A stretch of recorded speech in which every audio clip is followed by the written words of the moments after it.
Thanks, everybody. Welcome to Build. I'm your host, Ricky Camilleri. Our next guests, Marc Kudisch and Gordon Clapp, are two of the stars of Lincoln Center's currently running show, The Great Society. In it, Brian Cox stars as Lyndon B. Johnson, the Democratic president who sought to revitalize the United States with New Deal-style social programs, only to find himself embroiled in an escalating foreign war and violent clashes at home. Please welcome Marc and Gordon. Let's hear it. Hey, guys. Good morning. I love this show. I love the parallels that it draws with our most recent Democratic president as well, and also what it tries to say about being the leader of America as a whole, and the idealism mixed with reality and what can happen and what a president, the sort of pressure a president is under. But first off, I want to talk about just the craft and the technicality that goes into putting this show on every night, because everybody is playing a major role, not just as actors, but as people sort of putting the show together around Brian as he performs. Can you talk about building that in the rehearsal period?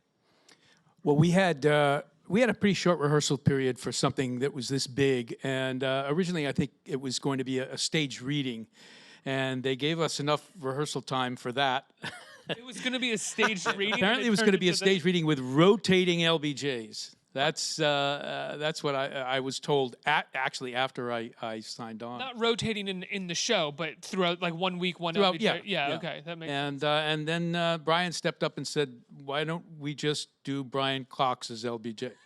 and so that's what we did. But then they added a few days of rehearsal. But it was a mammoth task for that shorter rehearsal period. It was we had 3 weeks of rehearsal and then about a half week of. Isn't that 3 days? 3 days. Of 3 days technical rehearsal. Are you serious? For tech, yeah. That's wild, because this is not, for those who haven't seen it, this is not the kind of show where actors are on stage just talking. Everybody is playing a role in terms of bringing things to the stage, moving around the stage. There's an incredible amount of choreography that goes into staging this entire show, which kind of makes this somewhat dense script, which I enjoy a dense script, makes it a bit more action-packed, I think, for the audience, or at least that was the intention that I see. Yeah, I mean, look, I think the intention was always for it to be an ensemble show. I think the intention was always for it to be a community coming together to tell the history of this 4 years. And like you say, the way that we swirl around Brian as LBJ was the way that the world was literally swirling around Johnson as he was trying to push these programs. But again, life is as it is, and there was a war that started not as a war that became a war, and and so as actors, it's a great company. I mean, it's a great group of actors. You got to start with that. And, Bill Rausch, our director, fabulous director, and he had worked on All the Way originally with Robert Schenken. So the style of the piece was something that they had already worked on and incorporated. And so I think we all went into it with that gung-ho attitude of we can get it done. But as you say, it's a very dense script, and the staging of it was complex. And it's a dizzying pace to this thing. It's scenes just go into scenes. I sometimes had to say, when does that scene end and this scene begin? Actually, and in the millisecond between them. And that's it's relentless. Yeah, there's no pause or really a break. I mean, as Cox, as Johnson is finishing a statement, Martin Luther King is walking up on stage to stage a march, and the Alabama police are sort of circling around, or was it the National Guard? Excuse me, it's the police, right? It was the police. Alabama. Police, yeah, are circling around the stage as well. It's a massive achievement in those moments. I mean, for 4 days of rehearsal. Or yeah, tech, but I mean, 4 days of tech, yeah. But that's what it was. I mean, like in life, it was something that was constantly swirling. It felt like that for people at the time. I think, look, the beauty of the play to me is that we are reminded how challenging it is to take care of each other in this country. Mm-hmm. The beauty of who we are as a country is that there are so many people of different diversity, different ideology, different rhetoric, different faith. Different needs. And we come together, and it ain't perfect. and it will never be perfect. None of the people in the Great Society, none of these people that we know today for all of the work they put in were perfect people, as you saw in the play. But that, I think, is what is inspiring about it, is that even with all of our flaws or all of our points of view, we came together and we got stuff done in a really hard time. We got stuff done. And I think it's important to be remembered how hard we all have to work to take care of each other. And it's not something to take casually. And it draws a very clear distinction between someone who seeks power for the purpose of change and something greater than themselves, a great society, if you will, and someone who seeks power for the purpose of power. Yeah. And there's always going to be a certain self-interest to things. Yeah. I mean, look, every representative... LBJ had a humongous ego, I would imagine, but he still also had an interest in, you know... As they all Sure. did. Yeah. As did Hoover, I would imagine, as well. I mean, I think Hoover was mostly ego. You need that. I mean, Nixon says it at the end of this play. Basically, he's talking about Humphrey and good man Humphrey, too good for this, he says. Yeah, exactly.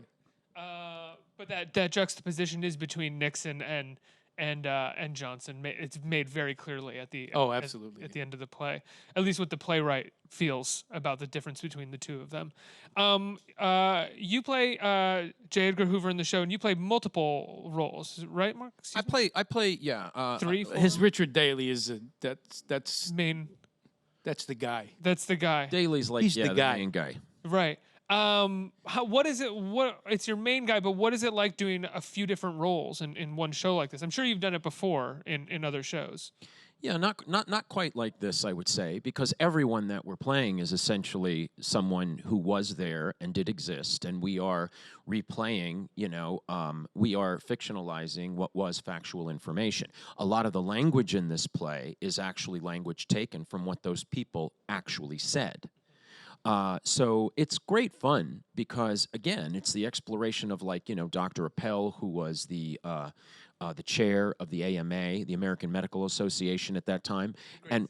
Yeah, it's a wonderful scene. And he was actually but it's great to learn about these people. A lovely guy, very conservative, very faithful, initially very against Medicare. Johnson was able to coerce him in that manner to get him on board with Medicare, but once he was on board with it and he saw how it functioned practically, he stood by it for the rest of the time that he was the chair of the AMA. Isn't that the same thing that happened with the ACA and the Affordable Care Act? The AMA was like wishy-washy about it, and now that it's been functioning in some capacity, they have essentially been like, do not eradicate this. Sorry, I'm trying to parallel to now. Yeah, yeah. No, Isn't it always... I should know more about that than I do.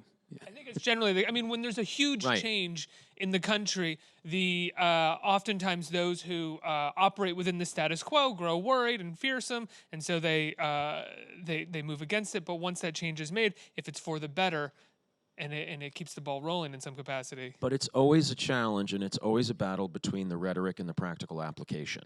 Always. Political programs start in the rhetorical context, and it's not until they're practically applied that we really know what they are, which is why I think it is so important to be careful of the rhetoric that we use. As you say, the ACA, when it first came out, it was being fought, volatilely by the GOP, but then once people started using it and seeing it be effective and saving money. Is it perfect? No, it's not perfect, but it's a step, And the problem that I think we have today is that the absolutes have gotten so extreme. One of the great things about the Great Society is there were more smaller points of view that were able to exist at the same time. Even in the Democratic Party, there were the Democrats in the North, there were the Southern Democrats of the South who were actually, very conservative in their way. And so there were sections of party. It wasn't just one thing or the other. So even when they were battling with the idea of Medicare, it wasn't that the Republicans weren't on board with it. They just had their point of view of how they would like to see it carried out. Right. But the idea of taking care of everybody was something that everyone was interested in. Right. We exist in a time right now of obstruction for obstruction's purpose. Right. That's their idea, so therefore we will block it. There is no reason to be bipartisan because that shows weakness on our side. But to get back to it, though, we all do like multiple roles. Gordon is, how many different characters are you? Well, I only speak as one character, as J. Edgar Hoover. Yes. How difficult is it to not, because you do a wonderful Hoover, but you do like a fairly, I think intentionally a dry Hoover in some ways, because he is an extremely colorful character, and I think it's smart to sort of remove a fair amount of that color for the purpose of this show. Well, he's all business in this. I mean, he really is. He has an agenda, and he gets there, and he twists the knife a lot. This is that was one of the big directions that I got from Bill Rauch was every night he would say, just twist the knife a little more on this line and on this name and on, so. Well, he's a person who's operating for the sake of power, right? I mean, yes, he may care about communist revolutionaries, he may care about black revolutionaries, but he also cares about having one over on the president as well. He's a custodian of power too. I mean, that's what he's trying to do is to keep the power in place in terms of and he's trying to flip Johnson. In terms of Johnson's relationship with King.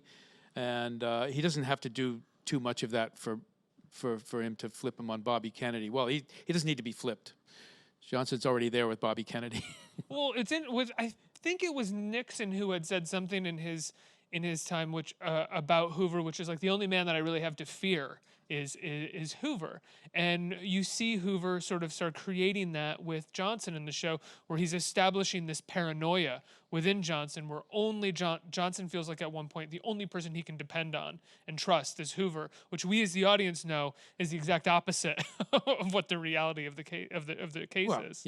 Yeah, and I think that Hoover was very happy to see Nixon come in because he says, okay, we can play ball now. You and I and John Mitchell, can get some business done here. But ironically, Hoover backed off on some of the stuff that Nixon wanted him to do, and was ultimately would have been let go by Nixon, I think, if he hadn't died. Yeah.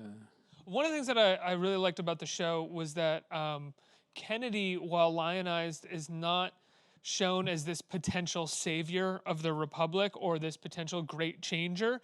There's this idea that that comes across at the end that he wanted the same things that Johnson wanted and would have tried them, but who knows what would have happened to his presidency when he got in there, which is this thing that I think people are oftentimes very scared of saying when it comes to Kennedy, because he had great ideas, but we never know what his presidency would have actually looked like. Right. Yeah. And they're just men. Yeah. They're just people. I mean, consider Bobby Kennedy's position for a minute. Previous to this, he was the AG to his brother, and he was his brother's closest advisor. So it's hugely controversial. Hugely controversial, Yeah. right? I mean, we're imagine- dealing with it now too, aren't we? Yeah. But the point is that he was essentially number two in a position that he was appointed to, not necessarily elected to, but you know what I'm saying. By his brother. Essentially. Yeah. But he's in a number two position, and Johnson is literally pushed to the side as vice president because no one's going to get closer to you than your brother. Mm-hmm. And then, of course, Kennedy is assassinated, and Johnson moves into the presidency, and so, of course, Bobby is replaced as the AG, and then he, sits in New York City and gets elected to the Senate. So consider, within a 2-year period of time, he goes from being number 2 to 1 of 100. And to now deal with the person that he was giving the cold shoulder to. So I think that what you're getting to see that a lot of people don't even consider is just those personal politics that were happening. Like, until this play, I never even thought of that position that Bobby Kennedy was in. Which I find fascinating, because if that was me, I don't know how I would have been either. Because now you're asking permission from someone you were literally just going, go away.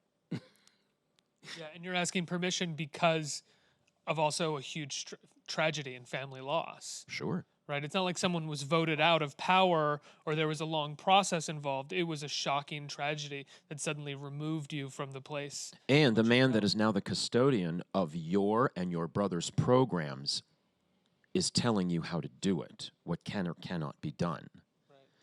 And that's a large part of what politics is. Which Johnson always kind of thought that he was as well. Johnson thought that I think Cox has a line in this where he says, if you forgive me for paraphrasing the line or forgetting exactly what it is, but I'm the man of the Senate. And he says, and now I can't really get any of them to do anything. So, I mean, Johnson thought going into the vice presidency that he was going to be able to help the Kennedy administration in a lot of ways. They just were like, no, man, you just helped us get elected. Now get out of here. Yeah. How much of these conversations do you guys have in the rehearsal period, or do you in the rehearsal period focus on, Robert's scenes and what the character wants in this moment? Do you talk a lot about the history and everything that goes into those moments? I think we talked more among us than we did with the director, and more with the playwright, Robert Schenken. He's a guy knows a lot. You can tell. Yeah. And yeah, we had discussions among ourselves about these characters, and Brian and I both lived through this time. I was draftable, but got there was a lottery then, and I got a borderline number, and so I was not drafted. I had a student deferment too for a while. So, wow, what was that period of time like? Do you remember? Did you have friends that got drafted? Do you remember? Oh yeah, I had friends that got drafted. I was at a small college, and there were two guys at the college who had the number one date. I remember it. It was September 14th was the first number drawn, and I knew two guys who had that number. Yeah. Wow. And it was a very volatile period on the campuses. This was well. Now I'm thinking of 1968. Yeah, of course. Was Kent State 68 or 60? No, Kent State was 70. That was 70? Yeah. Oh wow. For some reason I thought that was like within that same time of Martin Luther King, Bobby Kennedy. So I think the lottery was in 69, but certainly Vietnam was building that whole time. And I can remember the siege of Vietnam in 64, 65. My father used to talk about it. What do you guys think of the no spoiler here, but the sort of joke at the end of the show that is clearly in reference to our current state of politics and collusion with a foreign power? Yeah, but those aren't jokes. That happened. Yes, of course, yes, but I mean, it does get a very big laugh from the audience. It does because it is cyclical. Yes. I mean. Go ahead. When Robert wrote this play in 2014, and the line that Nixon had was, he says, "What are you going to do?" And Nixon says, "I'm going to make this country great again."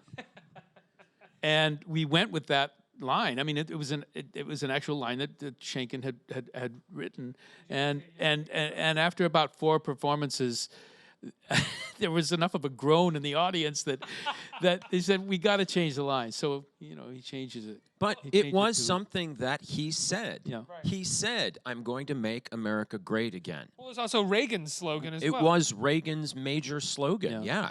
So that's what I mean, though. It's just sort of like there are moments in the show that when you hear, I've had people say, "Did they just write that because of what happened?" No, that was in the play. It's just happening again. I mean, well, the Vietnam controversy with Nixon and has as a controversy, it's existed for years and years and years. But it was just in the last couple of years that I think it was confirmed somehow, basically. So it makes sense that you would put that in the end of the show. But it definitely gets a huge laugh from the audience because it feels like it's about Trump, even though it's not really. Brian Cox is incredible in the show. He's like one of our great legendary actors. What is it like working with him every night? Well, he's a lion. He's just it's a great presence, and he's had a great stage career, and you always kind of feel when you're working with somebody like that it ups your game as well. Yeah. He's if you watch Succession, he's incredible at telling people to fuck off. That's like every other scene he says that to someone. Have either of you ever had the good graces or the luck to be told to fuck off by Brian Cox? Yeah, yes, there was one time when during the first preview, it was total chaos backstage. It was like noises off backstage. Right. But for the audience, we managed to maintain somewhat of a feeling that we actually knew what we were doing. And I actually showed up on stage without the tape recorder that I was supposed to play for Brian Cox, and it didn't really matter the way that the way the whole thing unfolds and the way it's staged. I just made reference to the fact that this is what you're going to hear. And then the actor comes on as the voice that's coming over the tape recorder. So it didn't really matter. But I was very hard on myself about that. And then the next day, Brian forgot to give us the pens that he gives us as the AMA guys. So I gave him a hard time about that. And basically he said, "Fuck off, you'll want to talk. You'll want to talk, you and your tape recorder."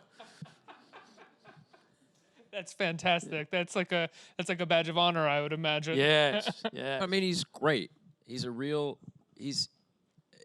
a company member. Do you know what I mean? Well, he Yeah. cares very deeply. I've interviewed him before. He cares very deeply about the craft and about acting. Yeah, and I mean, but there's attention and there's listening and there's respect and there's a real appreciation for what we're all doing out there. Like what's great about Brian is he's a lion. I mean, he's a monster when he's out there, and it's a great instrument. And I mean, like vocally, it's a great instrument. Head and heart, it's a great instrument. But also just like his skill as an actor and his respect for everybody else's work is really kind of fantastic. he's very he's the first one. He walks around all the time. He's like, it's a great company, isn't it? This is a great group of people, isn't it? And you appreciate that as someone who has a career in the theater. And that's, I think, the greatest joy of it. I mean, like there are a lot of people in this show that are like lions in what they do. Like Brian, like Gordon, like Richard, and everybody is as generous with the story and with the work as the next. You sort of need that because it's not the kind of show, as much as it feels like, or you could say in some way, everybody is revolving around Brian. That's not really the case. Everybody's revolving around each other and dependent upon each other for the show to come together. And it's our responsibility to push on him as much as we can. Yeah. I mean, it's interesting that we are constantly telling him to fuck off, essentially. Character-wise, we're all telling him no. Yeah. No. Like, all I do is daily is push back. Which is great fun because that's a lot to push on. Do you know? I get to watch their scene, as Hoover, just to be a guy in the room, and then to pick up where Daly leaves off, and it's just great to watch them go at each other every night. Everybody kind of gets to watch each other's scenes and well, then you have the witnesses. We're all witnesses, and then there's a question of when you're a witness, am I Hoover, or am I Gordon, or am I the AMA guy, or the waiter? Yeah. We have time for a couple questions from the audience. Who's a question? Hi. Hi, Mark. Hi, Gordon. I was just wondering, what were your main inspirations for preparing for your characters? The real person. The inspiration, the aim of an actor is to play a character the way that character wants to be played. To think about what that character wants and to justify it. You can't say, Hoover has a reputation of being a commie baiter. I don't think of it that way. I think of Hoover as the guy who wanted to save this country from communism, and I go about it that way. Yeah. You have to be inspired by who they were and what goals they wanted to achieve. You can't judge. Do you know? Like, that's always the thing I think about an actor. It's not for us to judge our characters. It's for us to give you the information as honestly as we can. And then it's for you, the audience, to judge. And we hope that you walk out with, a strong and healthy judgment on it. But, I think I had an easier gig in some ways because Daly, although we all know the name, if you're from Chicago, trust me, you know the name, but not a lot of people know his personality the same way you'd know a Hoover or a Johnson or a Kennedy. And he's a wildly colorful dude. And the more I was reading about him and learning about him, the more I was like, this guy is bigger than life. And, there's a Cagney Scarface element to that I felt to your Daily.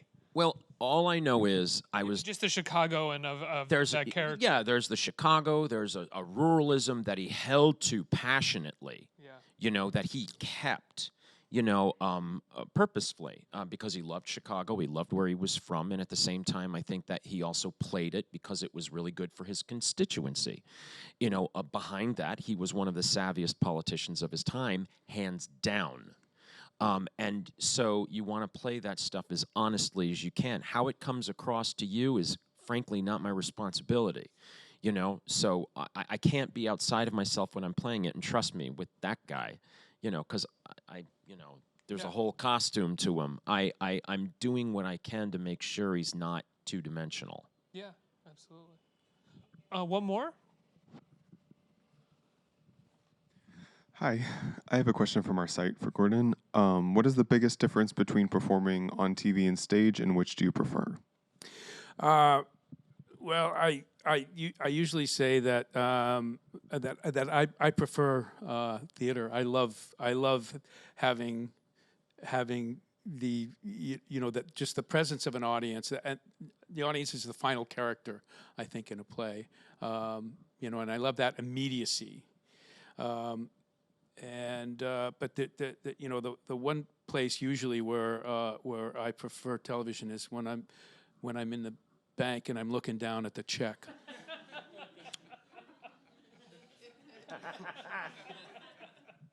Do you feel the same way? I mean, yeah. No, Well, we're on Broadway now. We're on Broadway.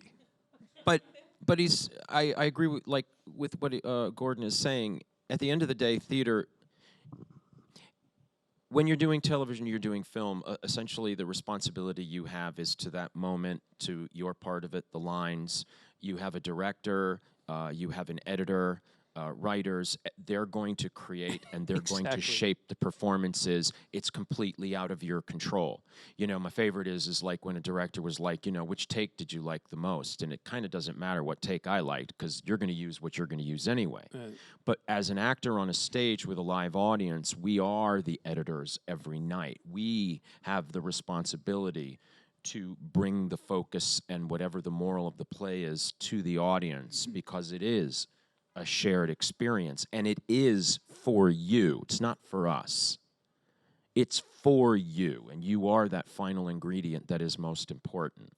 Though I'm sure you guys get a great rush out of performing in front of an audience as well. Oh, yeah. Yeah.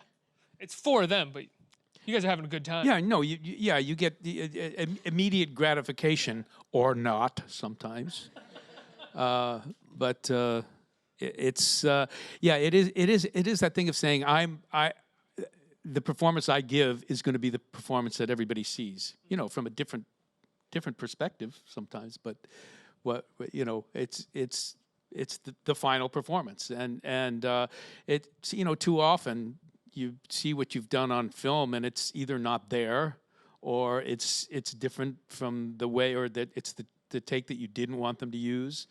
Or your best stuff, you're not even on camera. It's on the other person. So it's just, it's always a disappointment. There's always a little bit of a disappointment. It's never going to actually capture the energy of that day, right? And that moment that you worked on. I think, guys, The Great Society is an amazing show. Congratulations! It's a humongous achievement. It's currently running at Lincoln Center, right? Everybody can go check it out. Give them a huge round of applause for being here. Let's hear it. Thank you.